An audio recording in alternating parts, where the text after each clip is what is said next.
अस्सलाम वालेकुम मम्मी अब्बू, वेलकम टू अम्मी एंड प्रिंसेस। आज हम बात करेंगे डायपर रैश के बारे में। रैशेज होते क्या हैं और हम कैसे उन्हें ठीक कर सकते हैं और कैसे हम अपने बच्चों को रैशेज होने से बचा सकते हैं। इस वीडियो में हम इन्हीं सब टॉपिक्स पे बात करेंगे। तो चलिए, वीडियो सुनने में तो बहुत नॉर्मल सा लगता है और जब बेबी को ये हो जाता है रैशेज, ये ठीक हो जाएंगे कुछ छोटी मोटी चीज़ें लगा देने से या फिर पाउडर वगैरह लगा दें तो बेबी को जो रैशेज है वो ठीक हो जाएगा। बट आपको बहुत ज़्यादा ध्यान देने की ज़रूरत है जब आपके बेबी को रैशेज हो जाते हैं। जब बेबी को रैशेज हो जाते हैं तो उन्हें बहुत पेन होता है। बेबी का बहुत सारा ध्यान देना है क्योंकि जो रैशेज हैं वो बहुत जल्दी बढ़ना भी शुरू हो जाते हैं और जो उनका पेन है वो भी बहुत ज़्यादा होता है बच्चों को। तो बच्चे जो होते हैं उससे बहुत परेशान हो जाते हैं।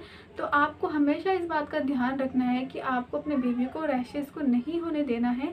और अगर वो हो भी जाते हैं तो आपको पता होना चाहिए कि आप रैशेज को कैसे घर पर ही ठीक कर सकते हो।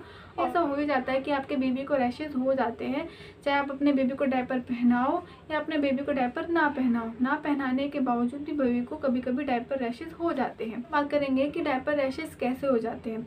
मान लीजिए आपने अपने बेबी को डायपर पहनाया है और बेबी ने जो डायपर पहना है उसकी क्वालिटी अच्छी नहीं है और बेबी ने उसमें यूरिन पास कर दिया है और उसे यूरिन पास किए हुए बहुत टाइम हो गया है। हमें लगता है कि अभी 2-3 घंटे ही हुए हैं डायपर पहनाए हुए, अभी हम चेंज नहीं करेंगे और 7 या 8 घंटे बाद चेंज करेंगे। तो ऐसी गलती ना करें। बेबी को टाइम टू टाइम चेक करते रहे कि बेबी को कितना घंटे हो गए हैं डायपर पहनाते हुए, क्योंकि जो छोटे बच्चे होते हैं वो बहुत जल्दी यूरिन पास करते हैं और वो बहुत हैवी हो जाता है और आपको पता भी नहीं चलता है कि बेबी उसमें कितनी डिफ़िकल्टी पास कर रहा है डायपर में। और जब बेबी की स्किन के कांटेक्ट में आते हैं यूरिन, तो जो बेबी का जो स्किन है वो इन्फेक्टेड हो जाता है, फिर बेबी को रैशेज हो जाते हैं। तो आपको ध्यान रखना है कि आपको बेबी को ख़राब क्वालिटी का डायपर नहीं पहनाना है और अच्छी क्वालिटी का ही डायपर पहनाना है और डायपर को टाइम टू टाइम चेक करना है, चेंज भी करना है। दूसरा, अगर आपके बेबी को लूज मोशन हो गए हैं और आपके बेबी के स्किन के कांटेक्ट में आ गया है वो पॉटी वगैरह, तो उससे भी बेबी को रैशेज होने का डर रहता है। अपने बेबी को डायपर नहीं पहनाया है और बेबी बहुत देर तक गीले में ही रह गया है तो उसकी वजह से भी बेबी को रैशेज हो जाते हैं।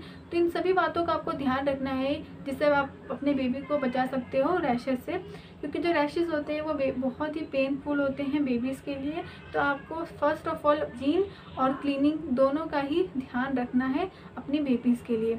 मान लीजिए अगर आपके बेबीज़ को डायपर रैशेज हो जाते हैं तो हम सोचते हैं कि हम एक्सपेंसिव क्रीम्स या कोई एक्सपेंसिव ट्रीटमेंट ही करानी पड़ेगी तब जाके हमारे बेबी के रैशेज़ ठीक हो पाएंगे। तो ऐसा नहीं है, आप घर पे ही अपने बेबी के रैशेज़ को ठीक कर सकते हैं होम रेमेडी से। अगर आपके बेबी को रैशेज़ हो गए हैं तो आप क्या कीजिए, कोई सा भी नेचुरल कोकोनट ऑयल ले लीजिए। आप किसी भी ब्रांड का ले सकते हैं, पतंजलि का या पैराशूट का, बट वो नेचुरल होना चाहिए। आपको नेचुरल कोकोनट ऑयल लेना है और जहाँ पे भी आपके बेबी को जिस एरिया पे भी रैशेज़ हुए हैं उस एरिया पे आपको नारियल तेल को लगाना है और कुछ दिन बाद ही आपके बेबी को जो रैशेज़ है वो ठीक हो जाएगा। दूसरा, अगर आप चाहे तो क्रीम भी यूज़ कर सकते हैं। मार्केट में बहुत सारी क्रीम्स भी अवेलेबल है जो अफोर्डेबल है, ज़्यादा एक्सपेंसिव नहीं है।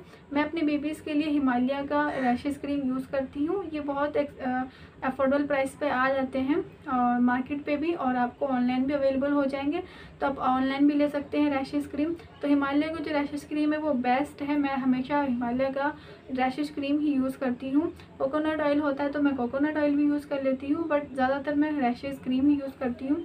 रैशेज़ क्रीम बहुत अच्छी है हिमालय की। आप अपने बेबी के लिए यूज़ करेंगे तो आपको जो क्रीम की जो क्वालिटी वो इतनी अच्छी है कि जब आप रैशेज़ पे लगाते हो तो फ़ौरन वो जो रिलीफ़ देता है बच्चों को पेन से, वो बहुत अच्छा है। आपको फ़ौरन वो पेन से रिलीफ़ दे देगा और बच्चों को जो दर्द होता है, जो उसमें इचीनेस फील होती है, वो सारी दूर कर देता है हिमालय का क्रीम।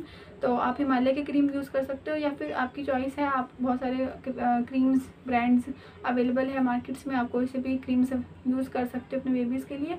तो ये सारे होम रेमेडीज़ भी यूज़ कर सकते हैं आप और क्रीम्स भी यूज़ कर सकते हैं। तो आप अपने बेबी को रैशेज़ होने से कैसे बचा सकते हो। ऐसा कभी ना कभी तो होता ही है कि आपके बेबी को रैशेज़ हो जाता है, चाहे आप उसे डायपर पहनाओ या ना पहनाओ। हो।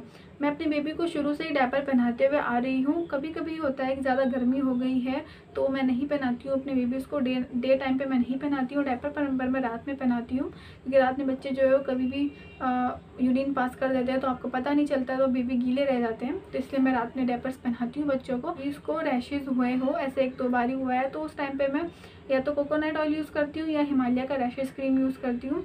और अगर आपके बेबी को इचनेस भी फील हो रही है, कहीं पे कान के पीछे भी बेबी को कट जाता है, या फिर उनको कहीं साइड्स में भी उनके कटने लगता है, तो उस टाइम पे भी आप कोकोनट ऑयल या कोई सी भी क्रीम यूज़ कर सकते हैं। मैं तो हमेशा हिमालय का डायपर रैश क्रीम ही यूज़ करती हूँ। ये बहुत अफोर्डेबल है और बहुत ही अच्छी क्रीम है, और ये बिल्कुल नेचुरल है, पैराबेन फ्री है, आप इसे यूज़ कर सकते हो। तो इन बातों का मैं ध्यान देती हूँ अपने बेबीज़ को कि उन्हें डायपर रैशेज़ ना हो। तो बहुत कम ही ऐसा हुआ है कि उन्हें रैशेज़ हुए हो, और मैं उन्हें हमेशा अच्छी क्वालिटी का डायपर पहनाती हूँ, बट वो अफोर्डेबल भी होते हैं। और हाइजीन का भी मैं बहुत ज़्यादा ख्याल रखती हूँ। आपको बेबी को डेली नहलाना होता है, और क्लीनिंग का भी ध्यान रखना होता है। आसपास सफाई रखें, बेबी जहाँ खेल रहा हो वो स्टेशन साफ़ हो, बेबी ने जो कपड़े पहने हो वो साफ़ हो। और जब बेबी को आप रात में बेड पे सुलाते हो तो वो भी बहुत अच्छे से क्लीन होना चाहिए। जो पिलो है, जो बेबी का जो बेड है, उसका जो कुशन हो गया, उसके जो चादर होगी, वो भी सारी चीज़ें क्लीन होनी चाहिए। तो अगर आप इन सभी बातों का ध्यान रखोगे तो आपके बेबी को भी रैशेज़ कभी नहीं होंगे।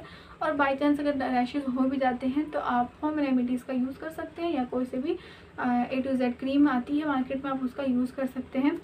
तो ये सारी इन्फॉर्मेशन थी अगर आप इसको रैशेज़ से बचाने के लिए। और तो अगर आपको मेरी ये वीडियो पसंद आई हो तो इसे लाइक, शेयर एंड सब्सक्राइब करना ना भूलें। Thank you for watching.